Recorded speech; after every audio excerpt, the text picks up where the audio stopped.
नमस्कार दोस्तों, बिहार शिक्षक भर्ती की 6 टू 8th के लिए जो भी अभ्यर्थी तैयारी कर रहे हैं सामाजिक विज्ञान विषय से, उन अभ्यर्थियों के लिए ये महत्वपूर्ण क्लास है। और यहाँ पर आपका जो इतिहास का एससीईआरटी हिस्ट्री क्लास 7 के एमसीक्यूज़ को डिस्कस किया जा रहा है। पहला प्रश्न आप यहाँ पर देख पाएंगे, कहाँ, कब और कैसे। पहला प्रश्न जो कि आपसे पूछ रहा है, बैकटपुर का शिव मंदिर किसने बनवाया। तो बैकटपुर का जो शिव मंदिर किसने बनवाया आपको बताना है। राइट आंसर कौन सा है। बैकटपुर का जो शिव मंदिर है उसको लेकर एक मान्यता है कि इस मंदिर का जो निर्माण है वो सतयुग में हुआ था। ठीक है, एक ये मान्यता है कि इस मंदिर का निर्माण सतयुग में भगवान विश्वकर्मा ने करवाया था। और इसका जीर्णोद्धार इस मंदिर का जीर्णोद्धार जो है वो अकबर के नवरत्नों में से एक राजा मान सिंह या कहें कि मान सिंह के द्वारा कराया गया था। राइट आंसर यहाँ पर हो जाएगा ऑप्शन नंबर 1, मान सिंह ने करवाया था इस मंदिर का जीर्णोद्धार। लेकिन यहाँ पर प्रश्न में आपसे पूछ रहा है कि बैकटपुर का शिव मंदिर किसने बनवाया था, तो आपका राइट आंसर यही होगा, मान सिंह।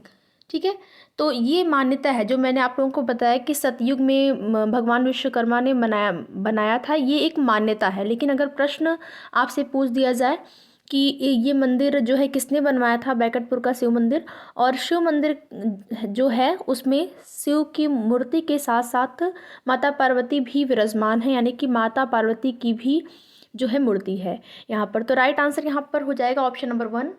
इसके बाद देखेंगे अगला प्रश्न। अगला प्रश्न आपसे पूछ रहा है, पांडुलिपियां आमतौर पर किस पर लिखी जाती थी। तो पांडुलिपियां जो थी वो लिखी जाती थी ताड़ के पत्तों पर। ठीक है, ताड़ के पत्तों पर। अगर यहीं पर आपसे पूछ दिया जाए कि शिलालेख कहाँ पर लिखे जाते थे, तो शिलालेख जो थे वो पत्थर की सतह पर या ईंटों या धातुओं पर उकेरे जाते थे। ठीक है, जो धातु, ईंट या पत्थर पर लिखा जाता था उसको शिलालेख कहते थे। और पांडुलिपियां जो हैं वो कहाँ लिखी जाती थी, आमतौर पर ताड़ के पत्तों पर। राइट आंसर ऑप्शन नंबर 4 हो जाएगा। अगला प्रश्न है, भारत में कागज़ का उपयोग किस शताब्दी के आसपास हुआ। तो भारत में कागज़ का जो उपयोग है वो हुआ 13वीं शताब्दी के आसपास। तो यहाँ पर राइट आंसर आपका हो जाएगा ऑप्शन नंबर 3। ठीक है, और यहीं पर अगर आपसे पूछ दिया जाए कागज़ बनाने का आविष्कार जो है कहाँ से प्रारंभ हुआ, किस देश से, तो इसका आरंभ जो है वो चीन से हुआ था। ठीक है, चीन देश से हुआ था आरंभ। और भारत में इसका उपयोग कब से माना जाता है, तो 13वीं शताब्दी। राइट आंसर ऑप्शन नंबर 3 हो जाएगा। इसके बाद देखेंगे अगला चैप्टर है, नए राज्य एवं राजाओं का उदय। ये दूसरा चैप्टर है आपकी क्लास 7 के एससीईआरटी का। और उससे पहला प्रश्न है, सारनाथ कहाँ है। तो सारनाथ उत्तर प्रदेश में है, उत्तर प्रदेश के वाराणसी शहर। तो राइट आंसर यहाँ पर हो जाएगा आपका ऑप्शन नंबर 2। और सारनाथ में ही गौतम बुद्ध ने अपना पहला उपदेश दिया था। ठीक है, इसके बाद अगला प्रश्न जो है यहाँ पर देखेंगे आप लोग, विक्रमशिला विश्वविद्यालय का निर्माण किसने करवाया था, आपसे पूछ रहा है। तो विक्रमशिला विश्वविद्यालय का जो निर्माण है वो करवाया था धर्मपाल ने। किसने करवाया था, धर्मपाल ने करवाया था। तो राइट आंसर यहाँ पर हो जाएगा ऑप्शन नंबर 3। अगला प्रश्न है, पाल वंश का संस्थापक आपसे पूछ रहा है, पाल वंश का संस्थापक कौन था। तो पाल वंश का संस्थापक किसे कहते हैं, गोपाल को कहते हैं। ठीक है, गोपाल को कहते हैं पाल वंश का संस्थापक, जो कि पाल वंश का पहला सम्राट था, संस्थापक था, यानी कि पहला सम्राट भी था Gopal. Right answer option number 1 हो जाएगा। इसके बाद देखेंगे यहाँ पर तीसरा चैप्टर, और तीसरे चैप्टर का नाम है तुर्क अफगान शासक, जिससे कि पहला प्रश्न यहाँ पर देखेंगे, तुर्कों ने दिल्ली सल्तनत की स्थापना कब की। आपसे पूछ रहा है प्रश्न में कि तुर्कों ने दिल्ली सल्तनत की स्थापना कब की। तो तुर्कों द्वारा दिल्ली सल्तनत की स्थापना जो है वो की गई 13वीं शताब्दी में। राइट आंसर ऑप्शन नंबर 3 हो जाएगा, 13वीं शताब्दी में।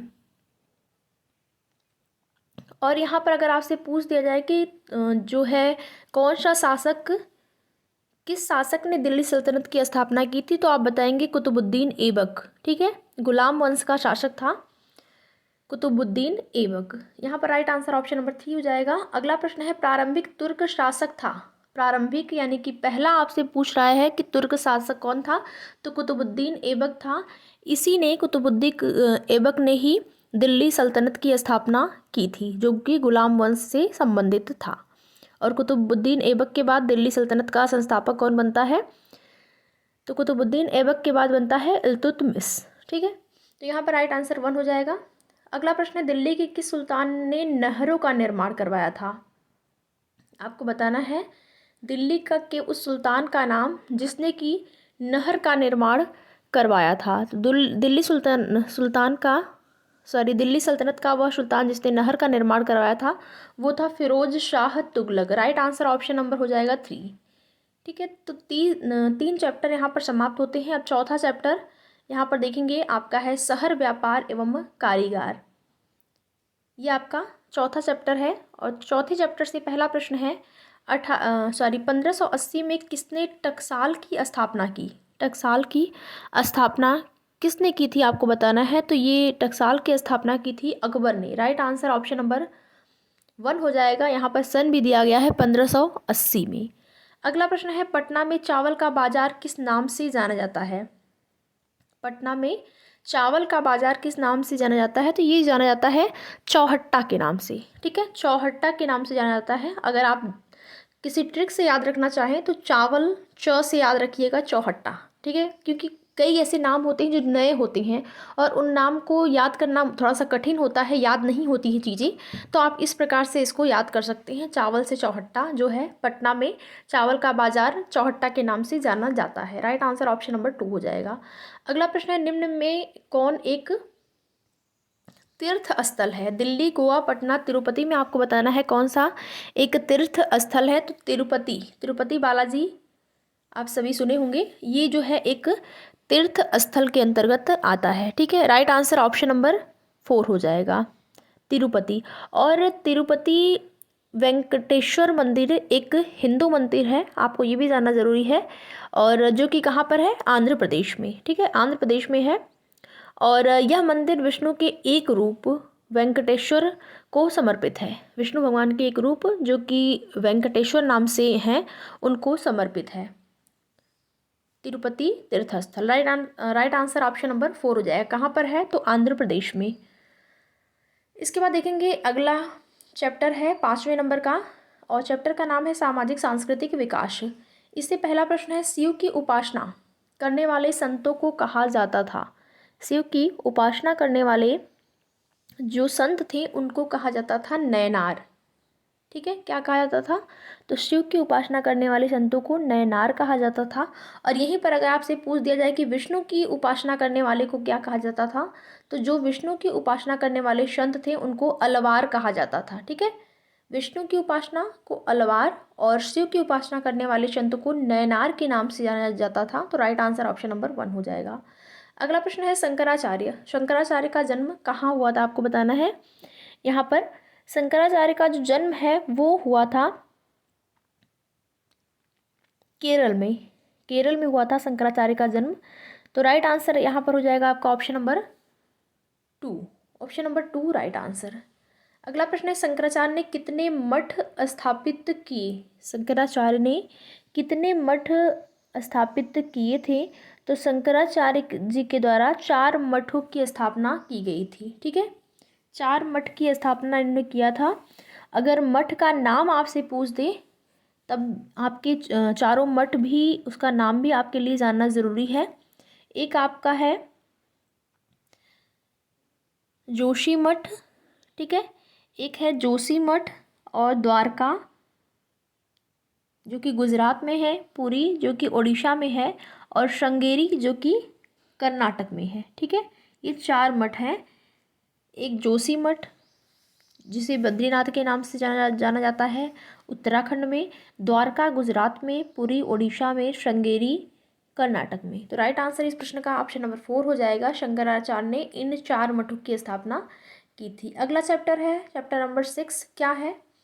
क्षेत्रीय संस्कृतियों का उत्कर्ष। आपसे पूछ रहा है क्षेत्रीय संस्कृतियों का उत्कर्ष, ये आपके अध्याय का नाम है। और इससे पहला प्रश्न पूछ रहा है विद्यापति किसके प्रसिद्ध कवि थे? आपको बताना है कहाँ के प्रसिद्ध कवि थे विद्यापति। तो विद्यापति जो थे वो मिथिला के प्रसिद्ध कवि थे। कहाँ के? मिथिला के। राइट आंसर ऑप्शन नंबर 2 हो जाएगा। अगला प्रश्न है, तुलसीदास ने रामचरितमानस की रचना किस भाषा में की? तो तुलसीदास ने रामचरितमानस की रचना जो है वो किस भाषा में की है? जो रामचरितमानस की पुस्तक जिसका कि आपने अध्ययन भी किया होगा, और ये जो है अवधी भाषा में लिखी गई है। राइट आंसर ऑप्शन नंबर 3 हो जाएगा। ठीक है, right answer option number 3। Ramcharitmanas में कितने पार्ट हैं अगर आपसे पूछ दिया जाए तो आप बताएंगे 7, सॉरी पार्ट नहीं कांड, कितने कांड हैं तो 7 कांड। अगला प्रश्न है, सूरदास किसके भक्त थे? बताना है आपको राइट आंसर। सूरदास किसके भक्त थे? सूरदास श्री कृष्ण के भक्त थे। राइट आंसर ऑप्शन नंबर 2 हो जाएगा, श्री कृष्ण के भक्त थे सूरदास।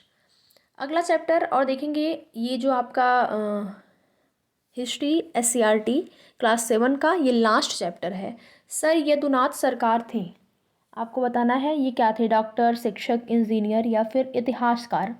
तो सर यदुनाथ सरकार जो थे वो थे एक इतिहासकार। राइट आंसर ऑप्शन नंबर 4 हो जाएगा। अगला प्रश्न यहाँ पर देखेंगे, सर यदुनाथ सरकार को कब पटना कॉलेज के इतिहास विभाग का विभागाध्यक्ष बनाया गया? आपको सन बताना है कि किस समय इनको पटना कॉलेज के इतिहास विभाग का विभागाध्यक्ष बनाया गया था। तो ये बनाया गया था इनको 1923 में। राइट आंसर ऑप्शन नंबर 2 हो जाएगा।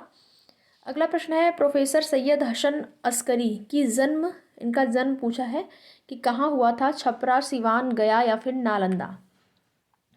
तो प्रोफेसर सैयद हसन अस्करी का जो जन्म है वो कहाँ पर हुआ था? सिवान में हुआ था। राइट आंसर हो जाएगा ऑप्शन नंबर 2। ठीक, बिहार के सिवान में हुआ था इनका जन्म। तो इस प्रकार आपका ये जो चैप्टर नंबर 7 है वो समाप्त होता है क्लास 7 का। क्लास 7 का SCRT आपका समाप्त होता है। अगली क्लास में क्लास 8th की SCRT जो कि आपके हिस्ट्री विषय का होगा उसको डिस्कस किया जाएगा। तो वीडियो में लास्ट तक बने रहने के लिए आप लोगों का बहुत बहुत धन्यवाद।